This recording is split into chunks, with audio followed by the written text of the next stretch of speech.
Hello दोस्तों, good evening. स्वागत है आपका आपके अपने YouTube channel great wealth with Atul में। मैं हूं आपका दोस्त अतुल गोयल। आज हम बात करेंगे एक बैंक सेक्टर से रिलेटेड न्यूज़ की, जिसने पिछले 2 दिन से काफ़ी हाईलाइट कर रखा है सभी बैंकिंग सेक्टर्स को, स्पेशली केनरा बैंक को, एसबीआई को, और कुछ बैंक अभी सामने आने बाकी हैं क्योंकि ये 12-13 बैंक्स इस टाइप के हैं जो इस सबसे लिंक हैं।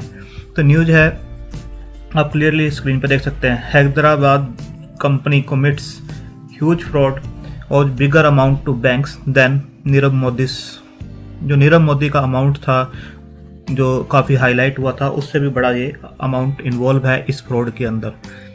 आप देख सकते हैं, Hyderabad company has been accused a loan fraud by the CBI. They have filed a case against Transstory India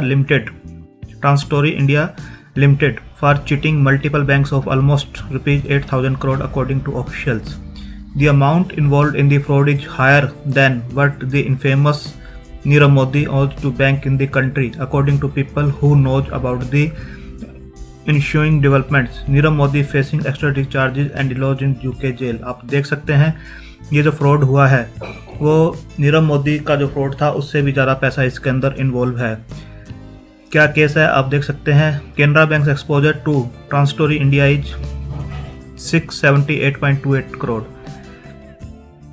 A day after CBI filed a case against Hyderabad-based company Transstory for illegally cheating a custodian of banks of rupees 7926 crore, which Canara Bank clarifies that it has an exposure of rupees 678.28 crore in the accused company.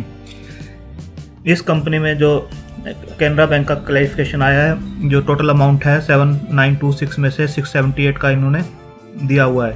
The bank clarifies that it has an exposure of 678.28 crore in the account of transactions reported as fraud to RBI on February 10th this year, where 100% provision has been made in the account. इन्होंने उसका provision किया हुआ है, RBI को बताया हुआ है 10 फरवरी 2020 को। तो ये जो कंपनी है ट्रांसस्टोरी TIL, established in 2001, is in the business of developing roads, bridges, tunnels, highways, etc. The company was enjoying limits from various banks under multiple banking arrangements from 2001. Subsequently, the custodian with Canara Bank as a leader and 13 other banks, जिसका मैं जिक्र कर रहा था कि Canara bank के साथ साथ 13 अदर बैंक्स भी हैं इसके अंदर, अभी नाम आने सामने है।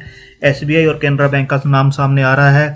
कैनरा बैंक ने क्लियर कर दिया है कि इस अमाउंट में से 678.28 करोड़ उनका अमाउंट है और वो प्रोविजंस कर चुके हैं। RBI को फरवरी में बता दिया गया था, इन्फॉर्म कर दिया गया था। It said out of the 7921.01 crore fraud amount, the amount of lending made by all the 14 custodian members was 4765.70 crore. आप देख सकते हैं काफ़ी बड़ा अमाउंट है। The remaining amount was lent under multiple banking arrangements.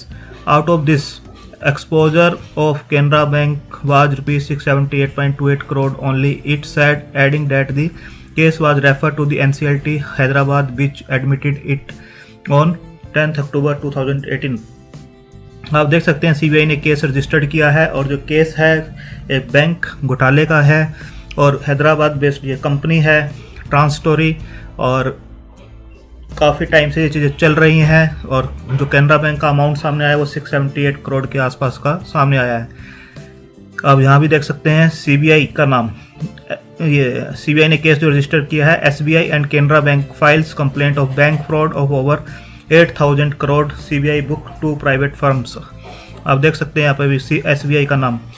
Canara bank clarifies that it has exposure of 678.28 in the account of Transstroy India TIL reported as fraud on 10th Feb 20, where 100% provision has been made in the account. TIL established in 2001 in the business of contractor, engineers, promoters and developers of road. ये इनके businesses हैं। Canara bank के साथ साथ 13 bank और भी हैं, यहाँ भी दिखाया गया है। ये जो पूरा कस्टोडियन बनाया गया था 13 बैंकों का 2013 में बनाया गया था, और जो लिमिट दी गई थी, सैंक्शन की गई थी 4765 करोड़ की गई थी। Out of 79 fraud 14 custodian members, आप देख सकते हैं clear. This case was referred to NCLT and was admitted by NCLT Hyderabad on 10th of October 2018। आप क्लियरली देख सकते हैं, काफ़ी बड़ी न्यूज़ है ये, और जो बताया जा रहा है अभी ये और भी ज़्यादा आगे बढ़ेगा अमाउंट, और ये जो अमाउंट है बिगर देन नीरव मोदी का जो अमाउंट था उससे भी ज़्यादा बड़ा फ्रॉड है। और ये धीरे धीरे अभी सिर्फ 2 बैंकों के नाम सामने आए हैं। SBI का, SBI जो फ्राइडे के सेशन में बंद हुआ है 1.36% ऊपर बंद हुआ था 271 पर, और जो केनरा बैंक है प्रेशर में बंद हुआ है 1.85%, क्योंकि उसने अपना डिक्लेयर किया है जो फ्रॉड हुआ है 678 करोड़ का प्रोविज़न वो वैसे कर चुके हैं, इसका RBI को इंटीमेट कर चुके हैं, तो 121.80 पे ये बंद हुआ है। तो आने वाले टाइम में जैसे जैसे ये न्यूज़ और बढ़ेगी तो इन बैंकों का क्या इम्पैक्ट होगा बैंकों के शेयर प्राइस पर, ये देखने वाली बात होगी। बैंकिंग इंडेक्स पे क्या प्रेशर होगा वो भी देखने वाली बात होगी। और आगे आने वाले टाइम में कौन कौन से बैंकों के और नाम सामने आते हैं, कौन कौन से बैंक सामने आके ये बताते हैं कि उनका कितना एक्सपोजर है इस अमाउंट में, क्योंकि 13-14 बैंक इसके अंदर क्लियरली दिखाए गए हैं। आप देखिए, Canara bank as a leader and 13 other banks was formed. अभी 13 बैंक और भी हैं इसके अंदर, तो कौन कौन से बैंकों का एक्सपोजर है वो सब एक बार देखना होगा, किस किस बैंक का कितना अमाउंट है, कितना इम्पैक्ट है, उन्होंने प्रोविज़न किया है या नहीं किया। तो थोड़ा सा बैंकिंग इंडेक्स में इन शेयर्स के ऊपर थोड़ा सा अलर्ट है कि काम करना ज़रूरी है आने वाले टाइम में। इस न्यूज़ पे बने रहिए और देखते रहिए इसके अंदर क्या क्या आगे सामने आ रहा है, उसके अकॉर्डिंग इन शेयर्स में पोजीशन लीजिए। थैंक यू, धन्यवाद।